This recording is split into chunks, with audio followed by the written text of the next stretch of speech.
Hey,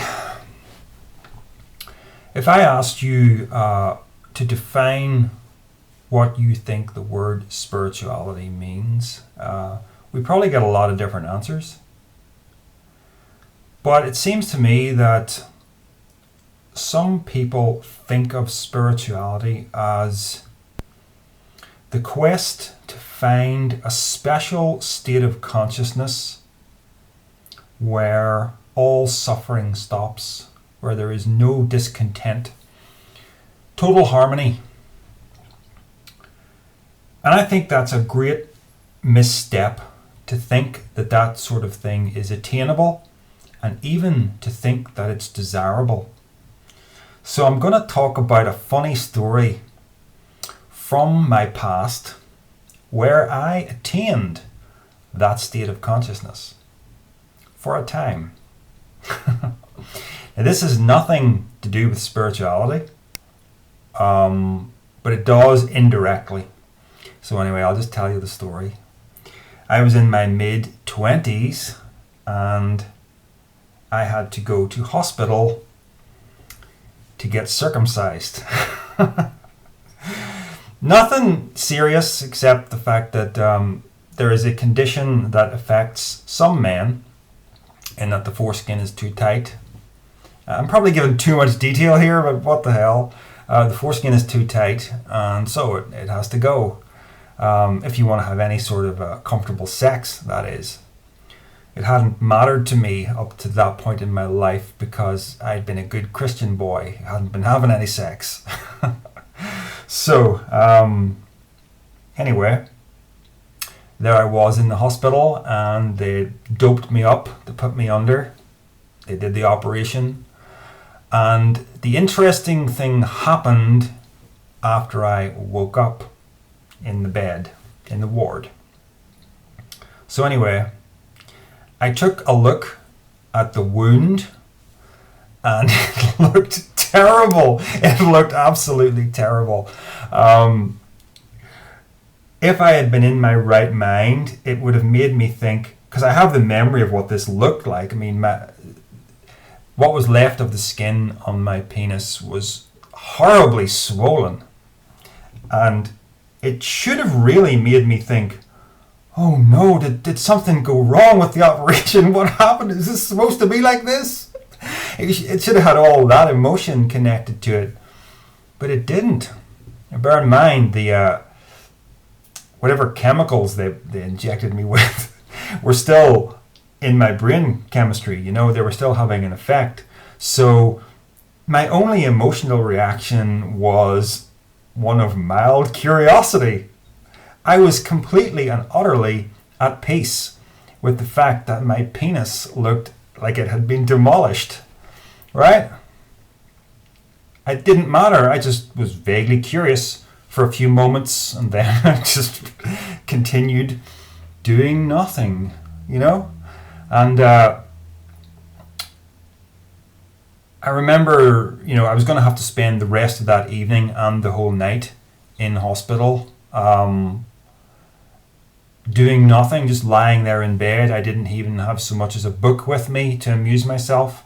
And you know the way in ordinary waking consciousness, nature abhors a vacuum, in the sense that we're always restless, we're always looking for something to stimulate us, so that we hate boredom, you know. And this is why also meditation is such a hard thing to motivate yourself to do, because you're really just sitting there looking at a wall, embracing that vacuum. But I didn't feel any of that normal boredom and discontent. I remember there was actually a television running across the other side of the room, but I would have had to crane my neck like this to watch it. But I could have watched it, and yet I didn't even feel any motivation to watch it. All I wanted to do was sit there and look directly forward at nothing, at the opposite side of the room, where there was nothing but maybe a wall and a window and another empty bed. But yet I felt complete and utter serenity. total peace, the thing that so many spiritual seekers are looking for, I had it without a spiritual quest, without knowing anything of spirituality outside of Christianity at the time, and we all know what I think of that these days.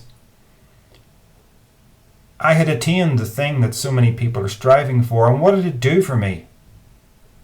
It just made me utterly incapable of any kind of vitality. I had no desire to do anything at all because my emotional life was in total equilibrium. I think the only thing I did that evening was go to the toilet. So I had enough motivation at least to evacuate my bladder. But that was it. Honestly, I've never known tranquility like it. It was, of course, completely drug-induced, but that doesn't make it any less real as an experience, yeah? And of course, many people advocate psychoactive drugs as part of some sort of spiritual practice. I don't advocate that. I'm skeptical of psychedelics as being really useful in terms of spirituality. Not that I've had much experience. I haven't had any experience with it outside of that experience that I just told you, which I suppose could be called a psychoactive experience, in that my brain chemistry had been altered by a chemical substance. Did it make my life any better? Certainly not. Oh yeah, I felt great. But I had no motivation to do anything. Yeah? The Buddhists have correctly identified the relationship between desire and suffering. And by suffering, they don't mean pain. They really mean that state of discontent that permeates our lives.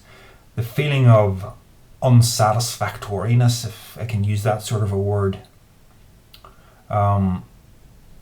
You all know what that's like. We're all restless to one extent or another. So, you could say to yourself, and I don't know that this is necessarily the Buddhist position, it's certainly not the position that someone like Brad Warner would take, judging by what I've read of his work. You could make the error in judgment that says, if I want to get rid of my suffering, all I have to do is get rid of my desire, because suffering is caused by desire. If we didn't have desires, we wouldn't feel restless, so we wouldn't suffer. Yeah? But if you don't have desires, you can't do anything. You're essentially, I wouldn't say a vegetable, but something close to that. You're useless.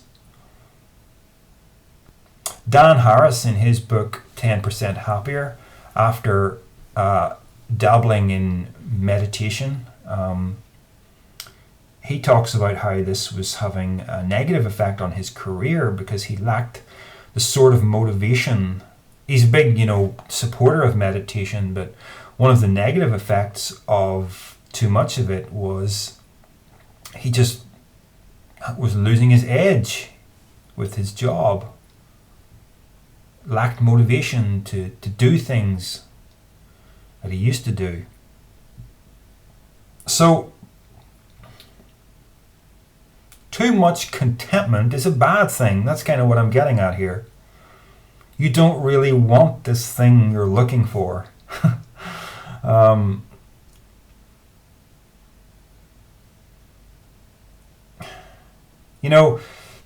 I understand why people pursue this, because our emotional life can be turbulent at times, and we don't want the major ups and downs of it.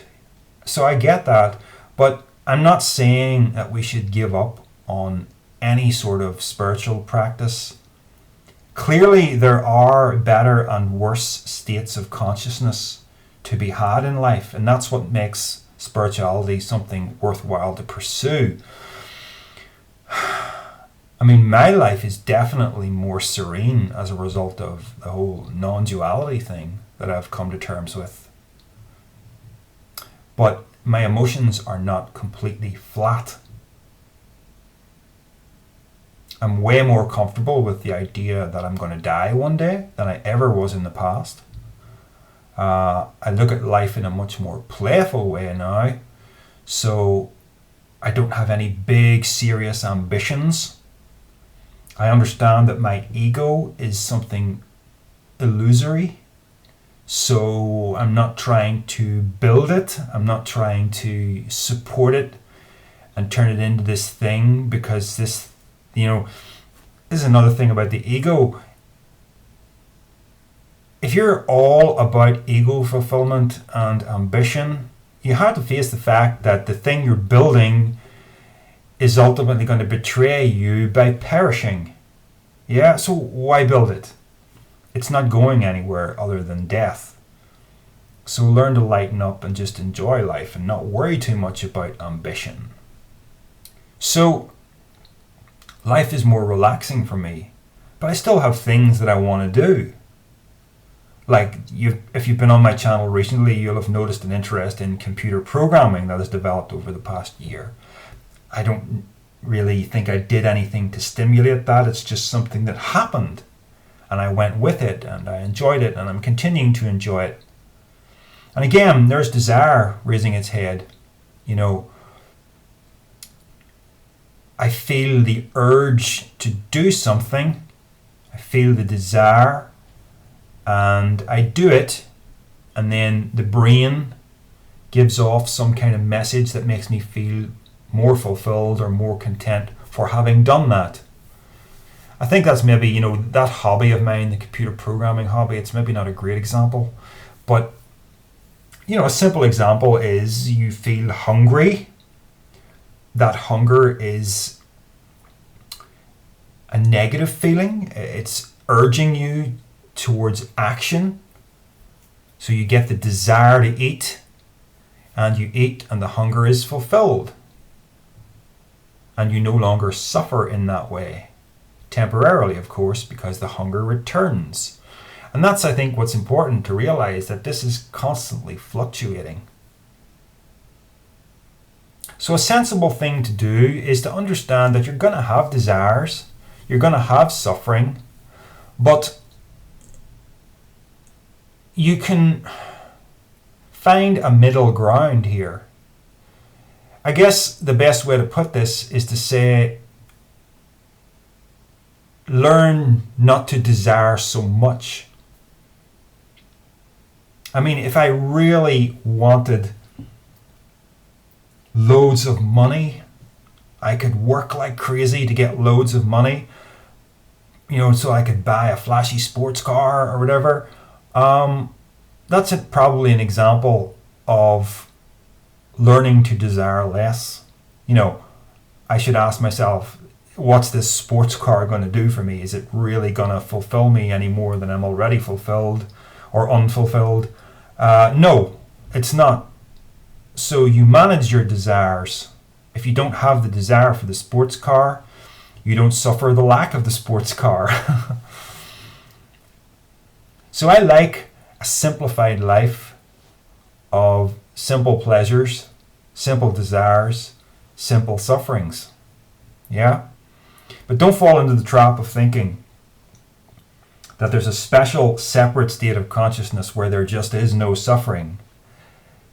Because as I've illustrated, it's kind of like a living death. If you really experienced it, it's kind of like a living death. Very pleasant, but you are completely and utterly useless as a person.